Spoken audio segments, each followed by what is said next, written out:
Well, in America today, we are getting closer to fully exposing the greatest con and cover-up in the history of this country. It involves our banks, the Federal Reserve, our Congress, and, of course, you and me. First, though, think of the Fed as the godfather in this con. I'm going to make him an offer he can't refuse. Now, just go outside, enjoy yourself.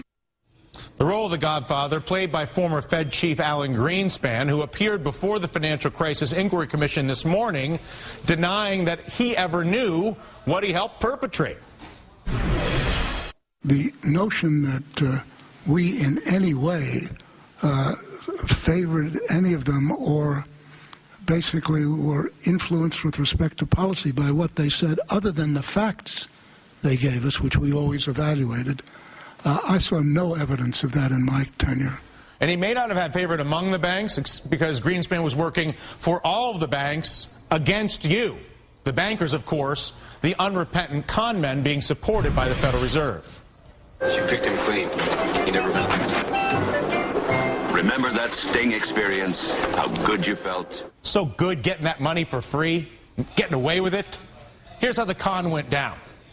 The bankers were operating under an implicit guarantee from the godfather, the Federal Reserve, in the form of guaranteed low interest rates, guaranteed cheap money exclusively for the con men. Then Chairman Greenspan, the godfather, would agree to hold those rates, let's say 2% for as far as the eye could see. The banks, or bankers, the con men, would borrow that money from the Federal Reserve, let's say 2%, and then turn around and lend it back to you at, let's say, 6%. That encouraged the patsies, you and me, to be drawn into the con because 6% looks like a pretty low rate. Low rates for houses, low rates for cars. Heck, you can join a health club, make that on payments, they'll turn that into bonds, and of course, promises of a higher than average return for those managing teachers and policemen's and judges' pension funds that are buying into the con as well. And here exactly is where the con comes in. As you and I both know, the banks had no money. They were getting it from the Federal Reserve, which is us. It's funny money. They had no capital to back up their lending.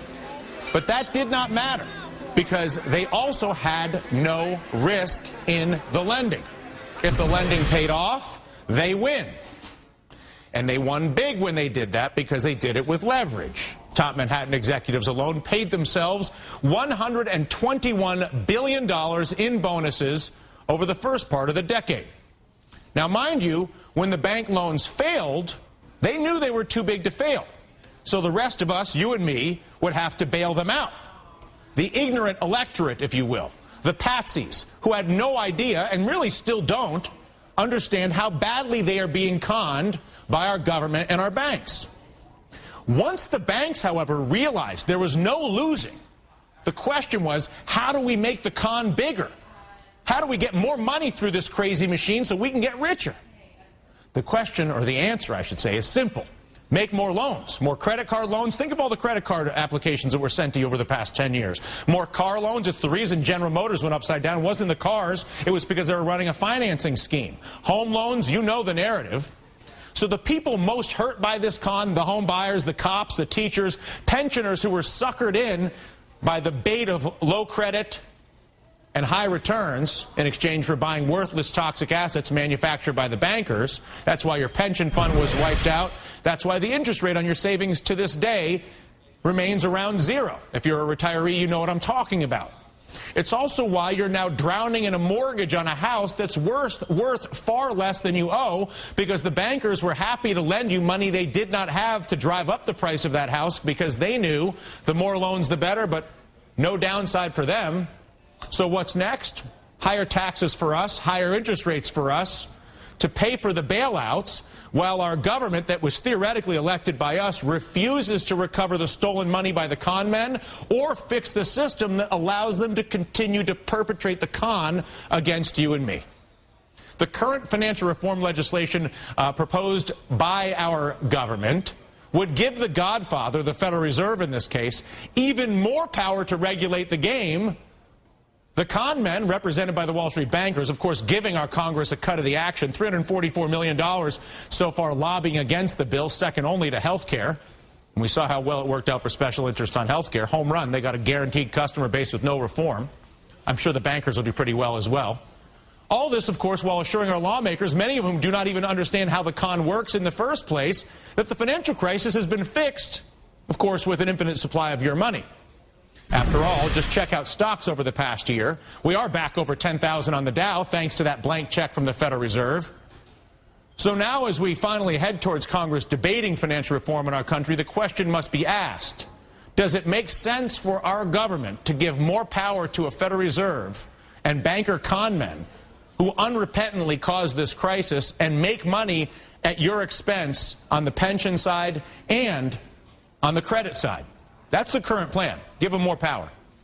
Joining us now, Congressman Alan Grayson, Democrat from Florida, who sponsored the Audit the Fed bill with Ron Paul. Congressman, pleasure to see you again. And on the phone, Bill Fleckenstein, president of Fleckenstein Capital, and more importantly, author of Irrational Exuberance, The Greenspan Bubble. Bill does an exceptional job of explaining exactly how the godfather, Alan Greenspan, allowed the banks to perpetrate this con. In fact, Bill profited rather handsomely betting against the con, knowing that it was a bubble. I know, Congressman Grayson, that you understand more or less everything that I just said and then some.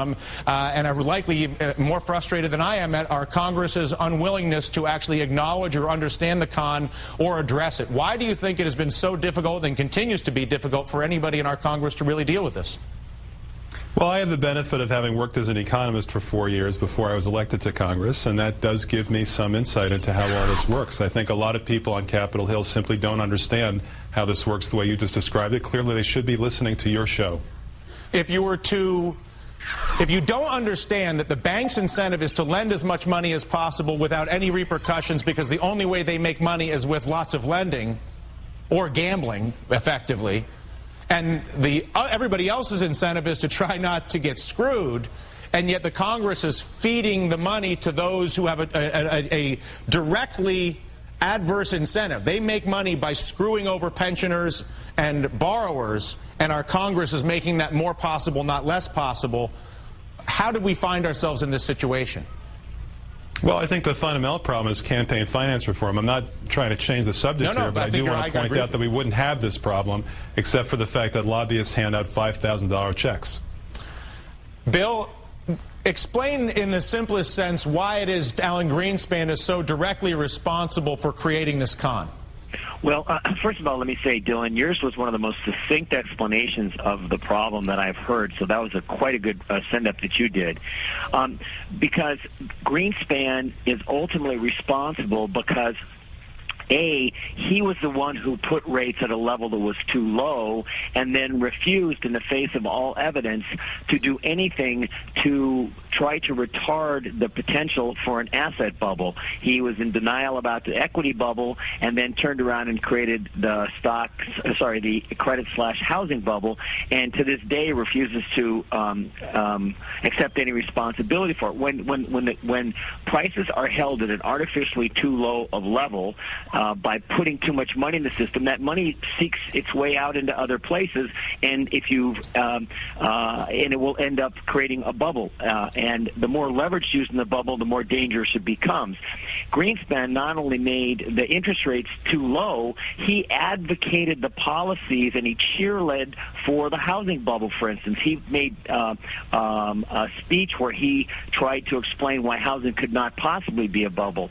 So it was not just his conduct of monetary policy, it was the speeches he made, and he was held in such high regard, other people adopted his behavior and his philosophies. Congressman Grayson, you mentioned campaign finance reform and the need to get the lobbyists out, because the bank lobbyists, $344 million, a cut of the action on the con goes to Congress. Are you as cynical as that would suggest, that basically Congress knows that they should create transparency and capital requirements, which would end the ability for there to be a con like this, but refuses to do so because they're afraid of losing those checks? I think it's worse than that, actually. We lived through an economic disaster, and now we're slowly recovering from it. We lost 20% of our national wealth in 18 months, the last 18 months of the Bush administration, and housing topped out 3.5 years ago, not just in Florida, but around the country, and nobody has been held responsible, not Alan Greenspan, not anybody else. In Japan, they have a way different solution to these kinds of problems. It's called Harry-Carry. I think what confuses people at this point, Congressman, and having been talking about this incessantly for a few years now, most people, if you look at the polling, understand at least enough of this to know that Congress works for the banks, not for the American people, and yet Congress still seems phenomenally willing to drag its feet in addressing this. Harry-Carry may be interesting or nice. We're probably not going to see it. We live in a democracy where we're told we elect people who look out for our interests, and yet the same people are creating laws that allow this group to con the American people out of the largest transfer of wealth in the history of the world with no consequences. Are you suggesting special interests have so much control that our government literally is willing to facilitate that level of wealth transfer with no consequences? I think that's a fair statement, and I would add to what was said before that we've got the creation of the idea of too big to fail under Alan Greenspan. We've got him gunning the economy through the Y2K money supply increase that led to economic disaster within 4 months. He made mistake after mistake after mistake, and what we never hear from any of these people is, I'm sorry. We don't even hear that. And I think it's because the system is enslaved. Yes, that's right. And the Senate bill unfortunately does that. The Senate bill takes whatever possibility there is of somebody who's actually looking out for the consumer and puts that in, of all places, the Federal Reserve as the one responsible to do that. The Federal Reserve, which is actually run by big banks, it's governed by big banks. They choose the people who occupy the seats of power in each regional bank. And yet we're going to be giving them more power. Go ahead, Bill. Dylan, you know, if the American banking system, if the directors and higher-ups there were held personally liable for some of the problems, as they are in Brazil, for instance, and as they used to be in this country 70 years ago, then you might get a level of oversight on the banks and have them pursue policies that we would wind up finding less odoriferous. It's not that difficult. You just have to make the guys in charge personally liable for some of the problems, and some of this behavior would go away. Any chance of that, Congressman? Yes, in fact, we're working on a bill to do exactly that, and we've examined what happens in other countries when they make the kinds of mistakes we've seen the last few years in America. And it's not a pretty picture for the people in charge, either in Wall Street or in the Capitol. Listen, Congressman, we appreciate your efforts on our behalf to correct for the con and get the money back and fix the system. And Bill, thank you for your journalism and your efforts to make sure people actually understand how this happened. Truly, Bill Fleckenstein, thank you.